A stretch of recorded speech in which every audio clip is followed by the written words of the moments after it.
Hello नमस्कार, मी शीतल. माझ्या व्लॉगमध्ये तुमचं खूप खूप स्वागत आहे. कशा आहात सर्वजण? तर मस्त असाल. तर ताईंच्या इथे आलेले होतेच आणि ताईंनी खूप काही काही बनवलेलं होतं. तर आम्ही जेवण वगैरे करायला बसलो होतो. जेवण वगैरे झाल्यानंतर आम्ही निघालो होतो पाहुण्यांच्या घरी. तर इथं आवरलंच होतं आणि खूप ऊन होतं, त्याच्यामुळे आदर्शनी तर तेच कपडे घातले होते कारण की खूपच गरम होत होतं. आणि नंतर ताईंच्या घरासमोर हे होतं मोगऱ्याचं झाड. तर खूप छान त्याला फुलं आणि म्हणजे फुलं लागलेली होती आणि वास तर खूपच छान येत होता. त्याच्यामुळे जाता जाता 2-3 फुलं घेतली. खूप छान वास येत होता. नंतर आम्ही पाहुण्यांच्या घरी पोचलो. तिथे पोचल्यानंतर तुम्हालाही दिसत असेल, मुलं एन्जॉय करत होते, खात खात टी व्ही वगैरे बघत होते आणि ते आमच्या इकडे गप्पा वगैरे चालू होत्या आणि त्यांनी मँगो फ्लेवरचा सरबत वगैरे बनवला होता, तो घेतला आणि गप्पा मारत बसलो. थोड्या वेळ अशाच गप्पा चालू होत्या आणि नंतर ते झाल्यानंतर निघायची वेळ झाली आणि नंतर आम्ही निघणारच तोपर्यंत हळदी कुंकू वगैरे लावून घेतलं. कारण की कोणी पण आपल्या घरी आलं किंवा आपण कोणाच्या घरी गेलो तर ही पद्धत आहेच आपल्याकडं की हळदी कुंकू लावल्याशिवाय सुवासिनीला जाऊन देत नाहीत. तर असं तर हळदी कुंकू वगैरे लावून झाल्यानंतर त्यांनी ओटी पण भरली. नको म्हणलं तरी ओटी वगैरे भरली.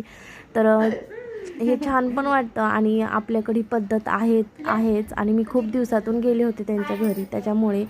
आणि हे झाल्यानंतर सगळं झाल्यानंतर आम्ही जाणार होतो ताईंच्या शेतात. तर तिथे पण फेरफटका मारणार होतो कारण की त्यांच्या शेतात मी गेलीच नव्हते. तर मला दाखवण्यासाठी त्यांनी मला शेतात आणलं होतं. तरी त्यांच्या शेतात कवटाचं झाड होतं. तर इतके कवट पडलेले होते की काही सांगायलाच नको. कारण की त्यांनी विकले पण नाहीत आणि काही नाही, झाडाच्या खाली नुसते कवटच पडलेले होते. आणि आपण हे जर शहरात किंवा पुण्यात घ्यायचं म्हणलं तर खूप म्हणजे आपण पैसे देऊन एक एक घेत असतो, पण इथे सगळे वेस्ट गेलेले होते कारण की पडून पडून त्याला कोण खात पण नव्हतं.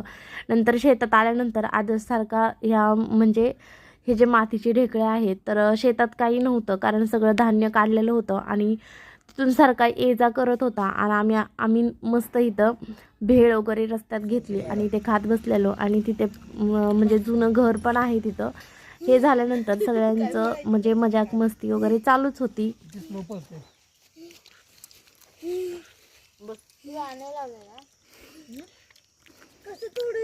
काय दिसत पण नाहीये.